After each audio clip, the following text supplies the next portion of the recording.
صدق اللہ العظیم۔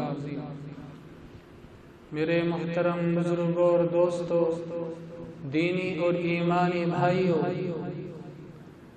میں نے آپ حضرات کے سامنے جو قرآن کریم کی آیت پڑھی ہے، اس آیت کے اندر اللہ تعالیٰ نے کچھ قوموں کا ذکر کرنے کے بعد ان آیتوں سے پہلے اللہ تعالیٰ نے قوم عاد کا ذکر فرمایا، ان آیتوں سے پہلے قوم سمود کا ذکر فرمایا، اور فرعون کے بارے میں ذکر کرنے کے بعد اللہ تعالیٰ نے فرمایا کہ تمام کی تمام نافرمان قوم تھی، فَكُلًّا أَخَذْنَا بِذَنبِهِ، ہم نے ان میں سے ہر ایک کو پکڑا، وَمِنْهُمْ مَنْ أَخَذَتْهُ الصَّيْحَةُ، ہم نے ان کو عذاب دیا، بعض کے اوپر چیخ و پکار کا، وَمِنْهُمْ مَنْ خَسَفْنَا بِهِ الْأَرْضِ، بعض کے اوپر ہم نے پتھر برسائے، وَمِنْهُمْ مَنْ أَغْرَقْنَا، بعض کو ہم نے غرق کر دیا، وَمَا كَانَ اللَّهُ لِيَظْلِمَهُمْ وَلَكِنْ كَانُوا أَنفُسَهُمْ يَظْلِمُونَ۔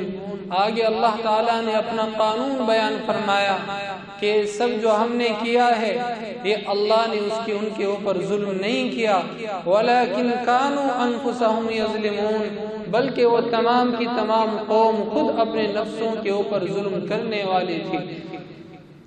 اللہ تعالیٰ کسی کے اوپر ظلم نہیں کرتا، بلکہ جو لوگ خود گناہ کرتے ہیں وہ خود اپنے نفسوں کے اوپر ظلم کرنے والے ہوتے ہیں۔ حضرات، سب سے پہلے تو اب ہم یہ دیکھیں، کیا ہم کوئی گناہ کرتے ہیں، کیا اس کی سزا دنیا کے اندر ہمیں ملتی ہے یا نہیں ملتی ہے؟ ہم جو گناہ کرتے ہیں اس کی جزا و سزا کل قیامت میں تو ہمیں ملے گی، 100 ملے گی، لیکن کیا دنیا کے اندر بھی گناہوں کے اثرات آتے ہیں؟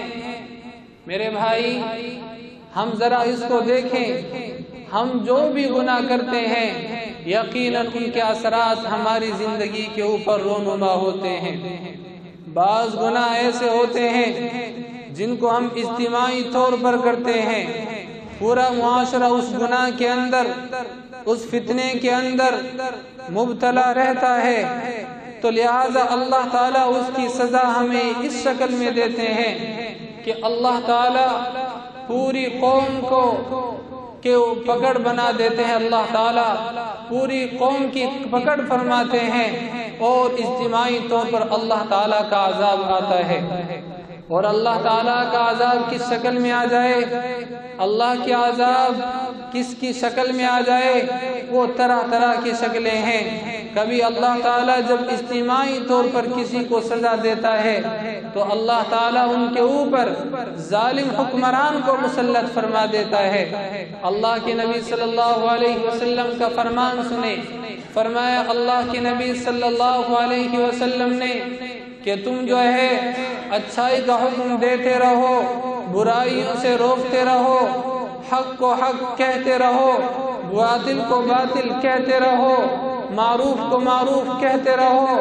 اگر تم حق کو حق نہیں کہو گے، باطل کو باطل نہیں کہو گے، برائی کو برائی نہیں سمجھو گے، ہر طرف تم برائیوں سے کمپرومائز کرتے رہو گے، تو پھر یاد رکھنا اللہ تعالیٰ تمہاری پکڑ کرے گا، اور اس شکل میں کرے گا کہ تمہارے اندر کے جو سب سے بدتر لوگ ہوں گے اللہ تعالیٰ ان کو تمہارے سروں پر بٹھا دے گا، ان کو اللہ تعالیٰ تمہارے اوپر مسلط کر دے گا، یعنی ظالم بادشاہوں کو تمہارے اوپر مسلط کر دے گا، اور وہ ظالم اتنے ہوں گے جو تمہارے خون کی پرواہ نہ کریں گے، جو تمہاری عزتوں کی پرواہ نہ کریں گے، جو تمہارے چین و سکون کے ساتھ کھیلا کریں گے، اللہ تعالیٰ ایسے بادشاہوں کو تمہارے اوپر مقرر کر دے گا۔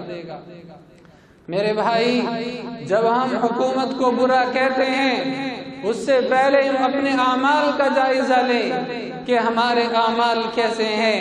جب میں کہتا ہوں الہی میرے احوال دیکھ، حکم ہوتا ہے بندے پہلے اپنا نامہ اعمال دے۔ کیا حکم ملتا ہے؟ بندے پہلے اپنا نامہ اعمال دیکھ لے، تیرا نامہ اعمال کیا ہے؟ تو کہتا ہے اے اللہ مجھے پریشانی آئی ہے۔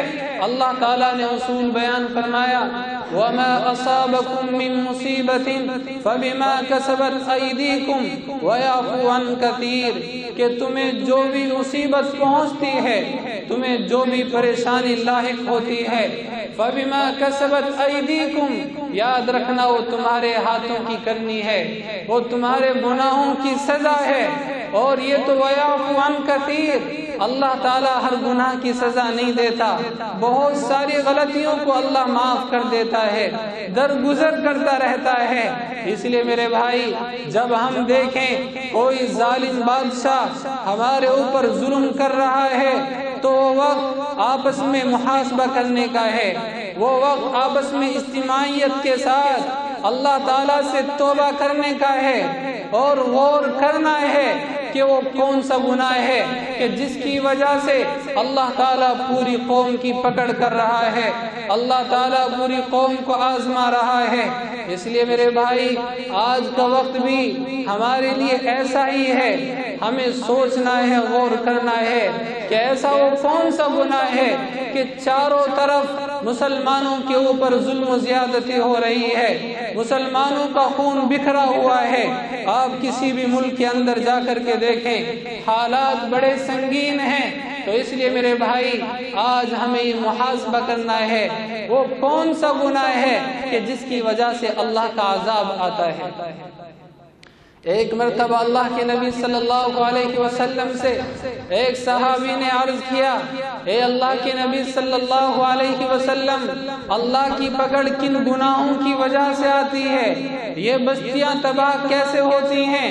کن گناہوں کی وجہ سے اللہ بستیوں کو تباہ کر دیتا ہے؟ تو اللہ کے نبی صلی اللہ علیہ وسلم نے فرمایا جب کسی قوم کے اندر یہ تین کام آ جائیں اور یہ غلطیاں کرنے لگ جائے تو سمجھ لینا کہ اب یہ قوم برباد ہونے والی ہے، اب تباہی اس قوم کا مقدر بن چکی ہے۔ تو اللہ کے نبی صلی اللہ علیہ وسلم نے فرمایا کہ سب سے پہلا عمل یہ ہے کہ جب کوئی قوم نمازیں چھوڑنے لگ جائے، جب ان کا تعلق مسجدوں سے کٹ جائے، وہ مسجدوں کو آباد کرنے کے بجائے وہ بازاروں کو آباد کرنے لگ جائیں تو سمجھ لینا کہ اب اللہ تعالیٰ کی پکڑ آنے والی ہے، اب اللہ کا عذاب آنے والا ہے۔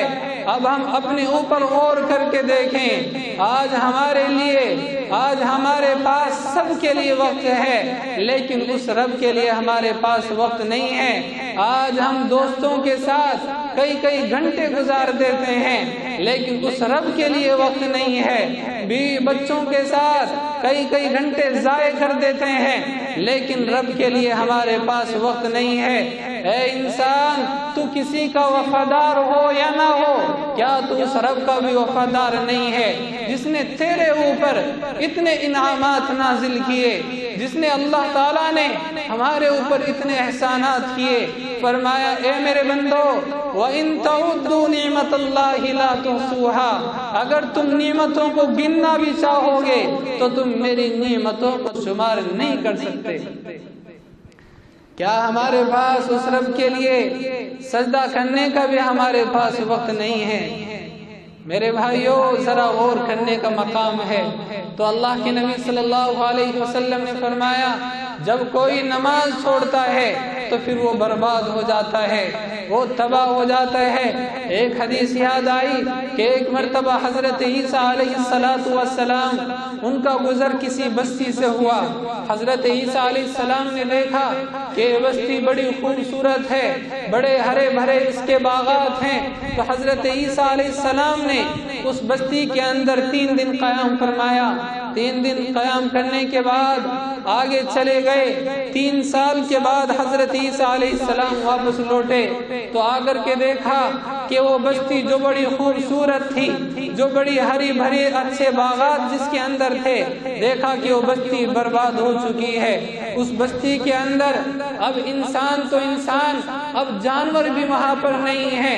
حضرت عیسیٰ علیہ السلام کو بڑا عجیب لگا، وہ اللہ تعالیٰ کی طرف متوجہ ہوئے اور کہا کہ اے اللہ 3 سال کا وقت زیادہ طویل عرصہ تو نہیں ہوتا، اے اللہ 3 سال کے اندر یہ بستی کہاں چلی چلی گئیں، اس کی رونقیں کہاں چلی گئیں؟ اللہ تعالیٰ نے جواب دیا، اے میرے محبوب، یہ بستی یقیناً بڑی خوبصورت تھی، لیکن ہوا یوں کہ ایک مرتبہ اس بستی کو جہاں سے پانی ملا کرتا تھا، ایک بے نمازی آیا اور اس بے نمازی نے اس پانی کے اندر اپنا ہاتھ ڈالا، تو اس بے نمازی کی نحوست کی وجہ سے ہم نے اس بستی کی برکتوں کو اٹھا لیا، اس بستی سے اپنی رحمتوں کو اٹھا لیا، تو اس کے صدقے میں یہاں کے باغات سوکھ گئے، یہاں کی رونقیں چلی گئیں، لوگ یہاں سے جانے کے اوپر مجبور ہو گئے۔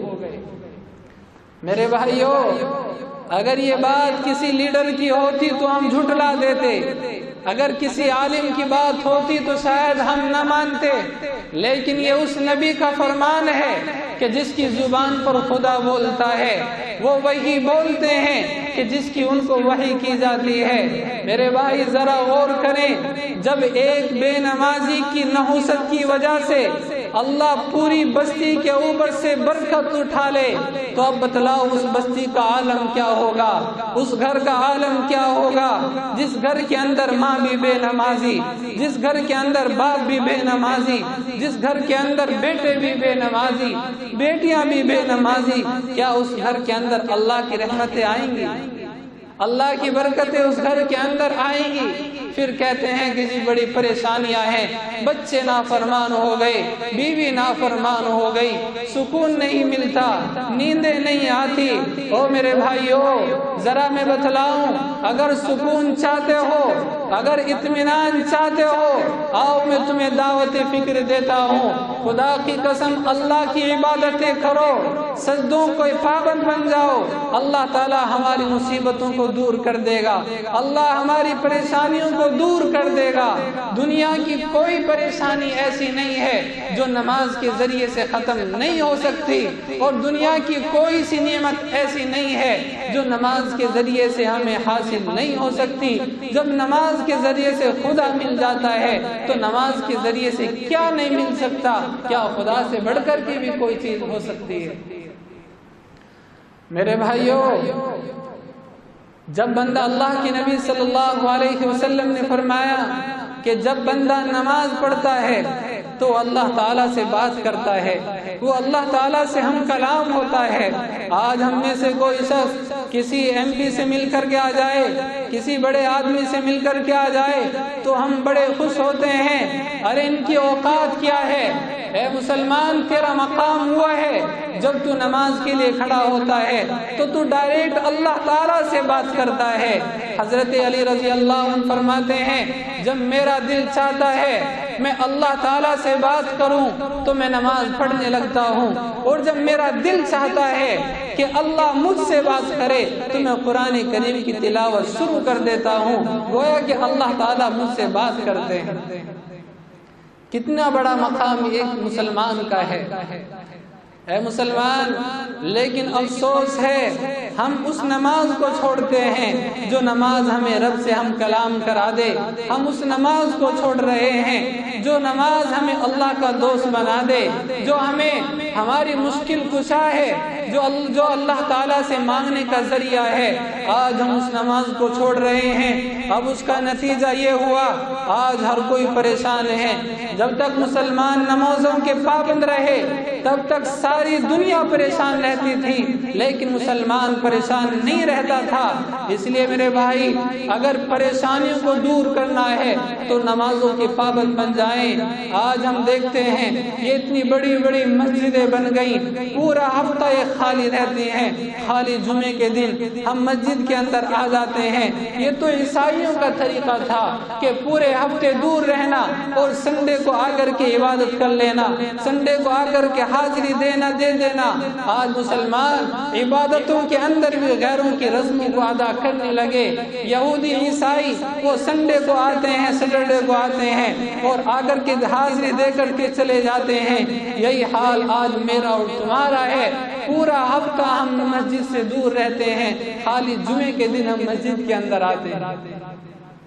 اور پھر جب پریشانی آ جائیں، جب اللہ ہماری برکتوں کو ختم کر دے، پھر ہم کیا کرتے ہیں؟ بڑی بات یہ ہے جب کوئی آزمائش آ جائے تو بجائے اللہ کے در پہ آنے کے ہم غیروں کے دروں پہ جانے لگ جاتے ہیں، بجائے اللہ سے مدد مانگنے کے ہم دوسروں غیروں سے مدد مانگنا شروع کر دیتے ہیں۔ میرے بھائی ذرا یاد رکھنا، جو برکت اللہ تعالیٰ نے ہمارے گھروں سے نماز کی وجہ سے اٹھائی، اپنی نافرمانی کی وجہ سے اٹھائی، اس برکت کو کوئی عامل نہیں لوٹا سکتا، کوئی دنیا کا کوئی انسان اس برکت کو نہیں لوٹا سکتا، تعویذ یا عامل نہیں لوٹا سکتے۔ یاد رکھنا، تعویذوں کے ذریعے سے، ان عاملوں کے ذریعے سے شاید جنات اور جادو کا علاج ہو جائے، لیکن کیا اللہ کے عذاب کا بھی علاج اس کے ذریعے سے ہو سکتا ہے؟ اللہ کے عذاب کا علاج تعویذ نہیں ہو سکتے، اللہ کے عذاب کا علاج یہ عامل نہیں کر سکتے۔ اگر ہم اللہ اپنے گھروں کے اندر برکت چاہتے ہیں، اللہ کی رحمت چاہتے ہیں، تو خدا کی قسم ہم نماز پڑھ کر کے نبی کی آنکھوں کو ٹھنڈک پہنچائیں، اللہ ہمارے گھروں کے اندر سکون ڈال دے گا، اللہ تعالیٰ ہمارے گھروں کے اندر اپنی رحمت ڈال دے گا۔ ذرا ایک اور حدیث سنیں، آپ نے سنی بھی ہوگی، بخاری شریف کی روایت ہے، اللہ کے نبی صلی اللہ علیہ وسلم نے فرمایا کہ میرا دل چاہتا ہے جو مسجد کے اندر نماز پڑھنے نہیں آتے، میں اپنی جگہ پر کسی کو کھڑا کروں اور جا کر کے ان کے گھروں کو آگ لگا دوں۔ جو مسجد کے اندر نماز پڑھنے نہیں آتے، اب ذرا اس سے ایک نکتہ سمجھیں، اللہ کے نبی نے چاہا کہ ان کے گھروں کو آگ لگا دی جائے جو نماز پڑھنے نہیں آتے، اور ایسا نہیں ہوتا۔ محبوب کچھ چاہیں، اللہ کے نبی کوئی چاہت رکھیں اور اللہ اس کو پورا نہ کرے۔ نبی نے چاہا کہ ان کے گھروں کو آگ لگا دی جائے، اللہ تعالیٰ نے ان کے گھروں کو آگ لگا دی۔ ہم کہتے ہیں آگ نہیں لگی، میرے بھائی آگ لگی ہوئی ہے۔ ایک آگ تو وہ ہوتی ہے جو ہمارے گھر کا سامان جلا دیتی ہے، جس کو لوگ بجھا بھی دیتے ہیں، لیکن یہ آگ وہ ہے جو ہمارے رشتوں کو جلا رہی ہے، وہ آگ وہ ہے جو ہمارے سکون کو جلا رہی ہے، جو ہماری نیندوں کو جلا رہی ہیں۔ ہم کہتے ہیں بچے بات نہیں مانتے، بیوی نافرمان ہے، سکون نہیں ملتا۔ میرے بھائی یہ اللہ کو ناراض کرنے کی سزا ہے۔ خدا کی قسم نمازوں کے پابند بن جاؤ، اللہ تعالیٰ تمہارے گھروں کے اندر سکون ڈال دے گا۔ نماز چھوڑنے کی وعید کتنی بڑی ہے، ذرا اللہ کے نبی سے پوچھیں۔ اللہ کے نبی صلی اللہ علیہ وسلم نے جو حدیث اور جو وعید سنائی، اگر ہمارے دل کے اندر ذرا بھی ایمان ہوگا تو اس وعید کو سننے کے بعد کوئی آج کے بعد نماز نہیں چھوڑے گا۔ اتنی سخت وعید اللہ کے نبی نے بے نمازیوں کے سلسلے میں فرمائی۔ کیا فرمایا کہ جو شخص نماز چھوڑتا ہے کل قیامت میں وہ قارون اور فرعون کی صف کے اندر کھڑا کیا جائے گا۔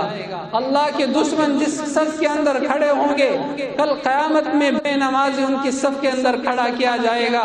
اب بتلاؤ کہ جن کے اوپر اللہ تعالیٰ کی لعنت اور فرشتے جن کے اوپر لعنت بھیجتے ہوں، جو اللہ تعالیٰ کے دشمن ہو، جب ہم ان کی صف کے اندر کھڑے ہوں گے تو ہمارا کیا حشر ہوگا؟ اب بتلاؤ اس کے بعد بھی کوئی نماز کیسے چھوڑ سکتا ہے؟ تو اس لیے میرے بھائی آج ہم یہ ارادہ کریں، اگر ہم اپنی پریشانیوں کو دور کرنا چاہتے ہیں تو سب سے پہلا کام یہ کریں ہم نمازوں کے پابند بن جائیں۔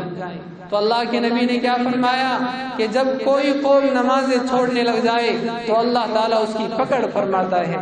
یہ تین باتیں فرمائی تھی۔ دوسری بات اللہ کے نبی نے کیا فرمائی، یہ بڑی اہم بات ہے، فرمایا کہ جس قوم کے نوجوان وہ عورتوں کی طرح لڑکیوں کی طرح بناؤ سنگار کرنے لگ جائیں تو سمجھ لینا اب اس قوم کا مقدر بھی تباہی ہے، کیونکہ ہر قوم کا جو سرمایہ ہوتا ہے، سب سے قیمتی چیز ہوتی ہے، وہ اس قوم کے نوجوان ہوا کرتے ہیں۔ فرمایا کہ جب جس قوم کے نوجوان عیاشیوں کے اندر پڑ جائیں اور وہ عورتوں کی طرح بناؤ سنگار کر کے نکلنے لگ جائیں کہ لوگ ان کے فتنوں کے اندر مبتلا ہو جائیں تو سمجھ لینا اب یہ قوم بھی تباہ ہونے والی ہے۔ میرے بھائی اب ہم اپنے اوپر غور کر کے دیکھیں ہمارے نوجوانوں کا مشغلہ کیا ہے، ہمارے نوجوان صبح سے شام تک کرتے کیا ہیں۔ یہودیوں نے ہمارے نوجوانوں کو ایسے کاموں کے اندر، ایسے فضول کاموں کے اندر لگایا ہوا ہے تاکہ ہمارے نوجوانوں کو فرصت نہ ملے کہ ہمارا مقصد کیا ہے، ہم کہاں سے آئے ہوئے ہیں، ہمارا جانے کا مقصد کیا ہے۔ ہمیں اس دنیا کے اندر رہ کر کے کرنا کیا ہے، ان کو ایسے فضول کاموں کے اندر لگا دیا، کبھی کرکٹ کے اندر لگ جاتے ہیں، کبھی ان کی باتیں کرتے ہیں، کبھی فلموں کے بارے میں لگ جاتے ہیں، کبھی سیریلوں کے اندر اپنا ٹائم ویسٹ کرتے ہیں، انہیں پھر پتہ نہیں ہوتا کہ ہماری قوم کے ساتھ کیا ہو رہا ہے۔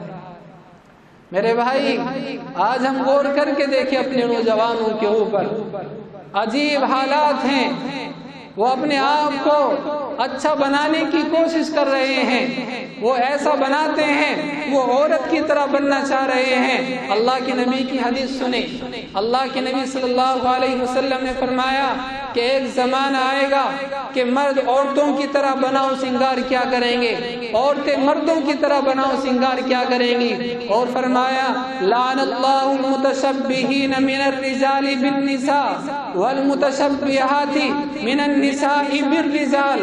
اللہ کی لعنت ہے ان لوگوں کے اوپر جو عورتوں کی طرح مشابہت اختیار کرتے ہیں، اور اللہ کی لعنت ہے ان عورتوں کے اوپر جو مردوں کی طرح مشابہت اختیار کرتی ہیں۔ آج نوجوانوں کو دیکھیں، وہ ہاتھوں کے اندر چوڑیاں کڑے پہنے ہوئے ہیں، بالوں کے اندر بالی ڈالے ہوئے ہیں، عورتوں کی طرح بال رکھے ہوئے ہیں۔ میرے بھائی، ایسا شخص اگر کوئی ہے تو اللہ تعالیٰ کی لعنت ایسے شخص کے اوپر ہوتی ہے، وہ دین کا کوئی نفع نہیں پہنچا سکتا، اس کے ذریعے سے دین کو کوئی نفع نہیں پہنچ سکتا۔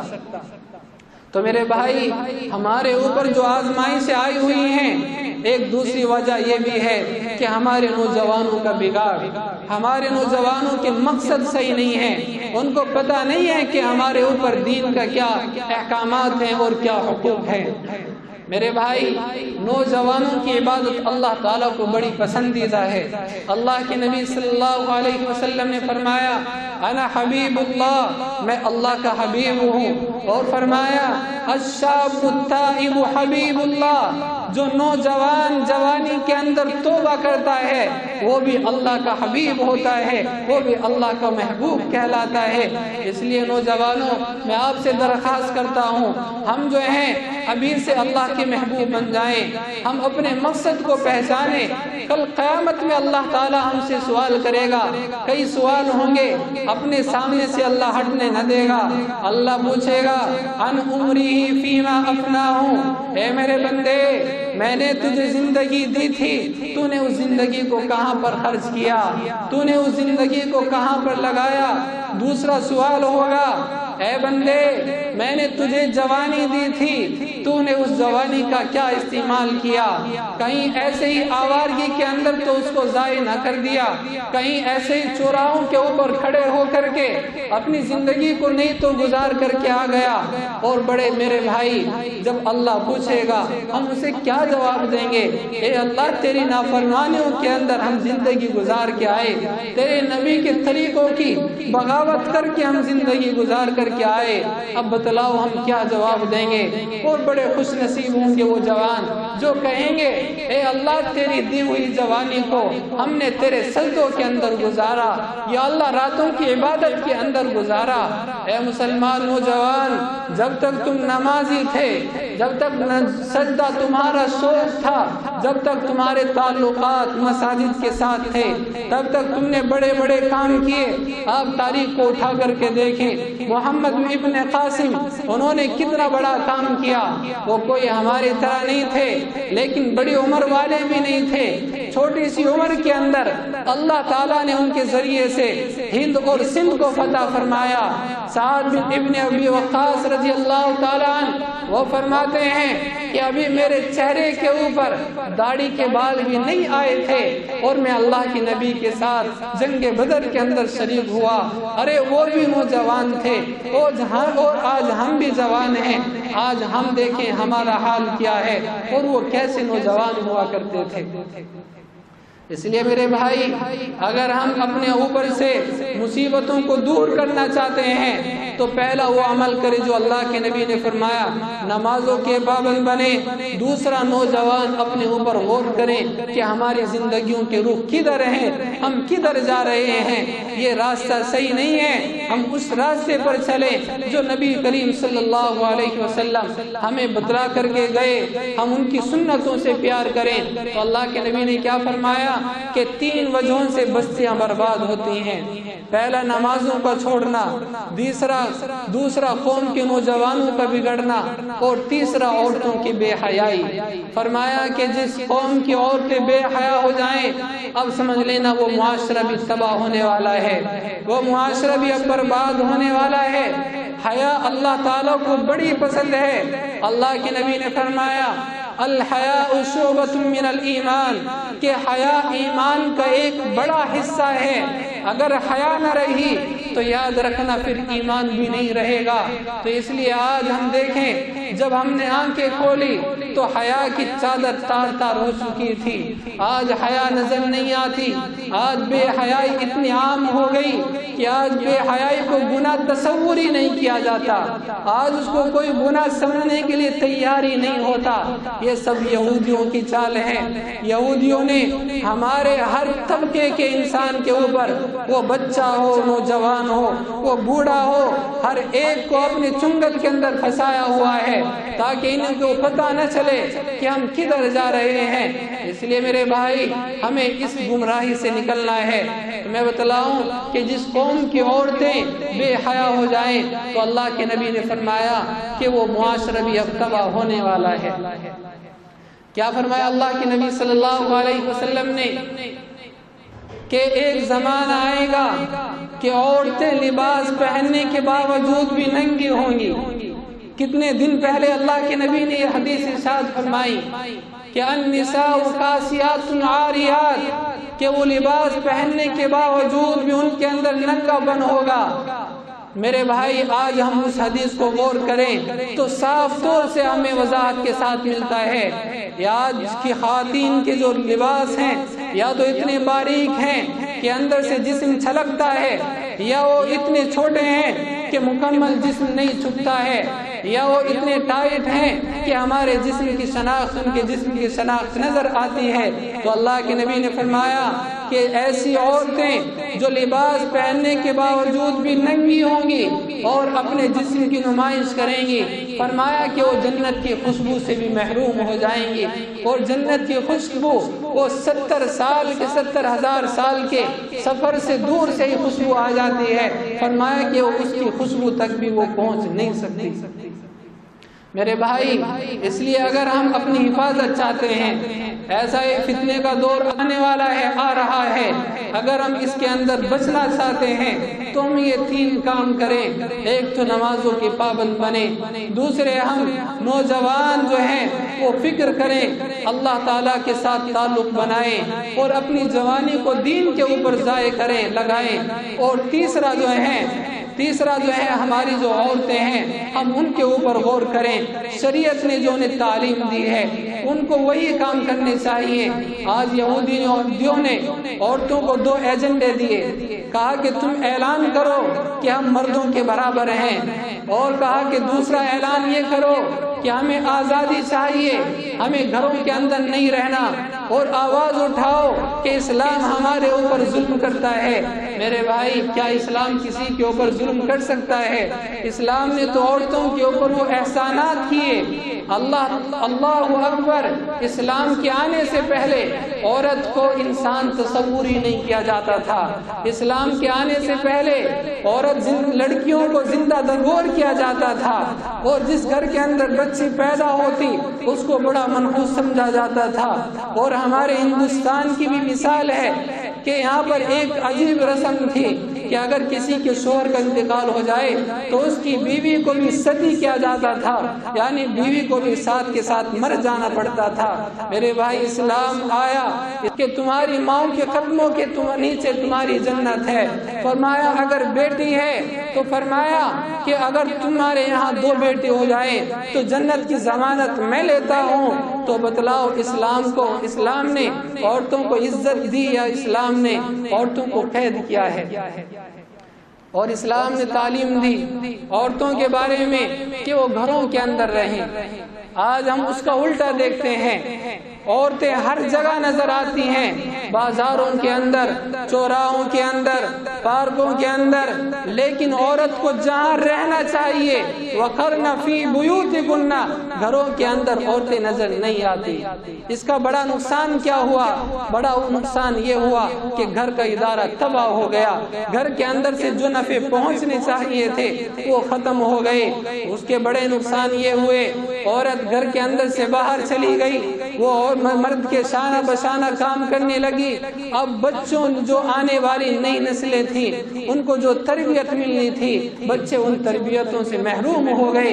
اب بچے تربیت سے بالکل خالی ہو گئے۔ یہی وجہ ہے کہ بچے ماں باپ سے محبت نہیں کرتے۔ میرے بھائی، اس کا بہت بڑا نقصان ہے کہ بچوں کو تربیت نہیں مل پا رہی ہے، اور بہت بڑا نقصان تو بچوں کا یہ بھی ہو رہا ہے۔ دیکھیے پہلے زمانے کے اندر آپ جس کی بھی تاریخ اٹھا کر کے دیکھیں، ان کی تربیت کے اندر ان کی ماؤں کا بڑا رول ہوا کرتا تھا، وہ بڑا کردار ادا کیا کرتی تھی۔ آج بھی اگر ہم کوئی دائی چاہتے ہیں، کوئی ہم ولی چاہتے ہیں، تو ہم ان کے لیے اچھی ماؤں کا انتخاب کیا کریں۔ خدا کی قسم آج بھی اللہ ولی پیدا کرے گا، آج بھی ہمارے درمیان سے دائی نکلیں گے۔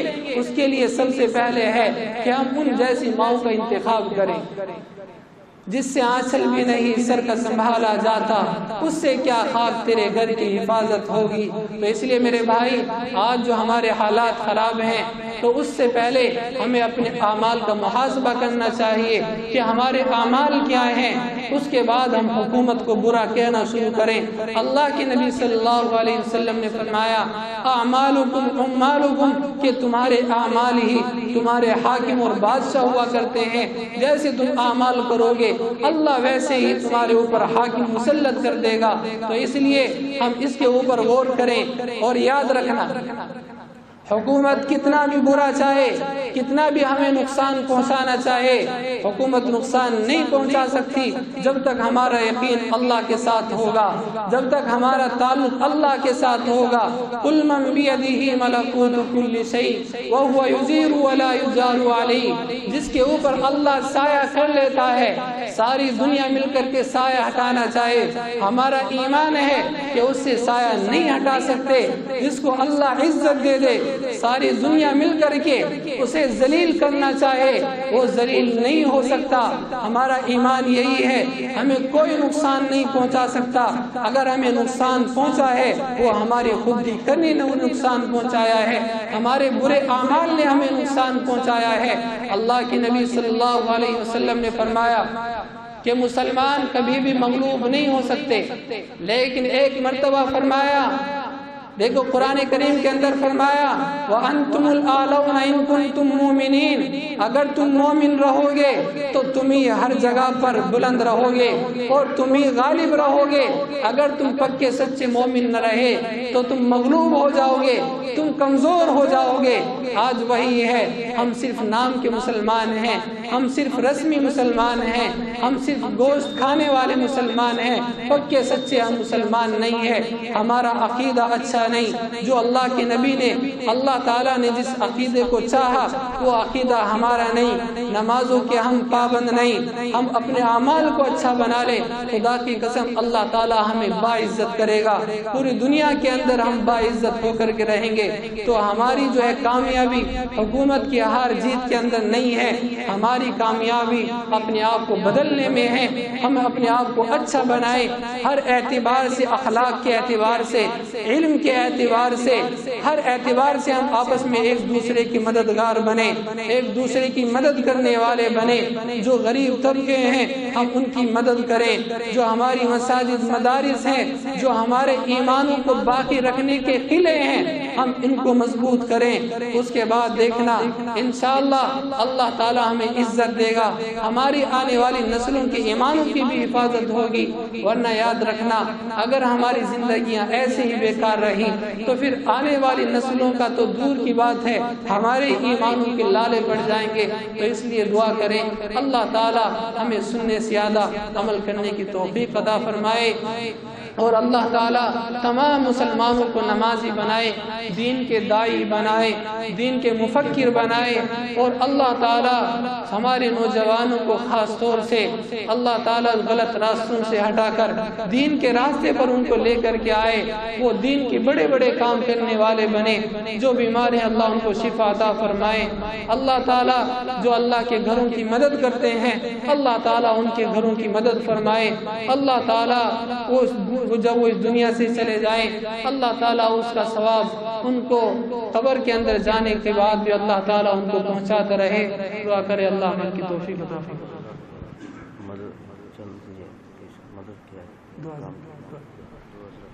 دو آدمی جو ہے ماشاءاللہ گمنام طریقے سے ہماری مسجد کی مدد کیے ہیں، یہاں پر جو کچھ کام جو ہے ٹائلز کا کام چھڑا ہوا ہے تو اس کے اندر مدد کیے ہیں، دعا کرے اللہ تعالیٰ ان کو قبول فرمائے، اللہ ان کی جائز تمناؤں کو پورا فرمائے۔ وآخر دعوانا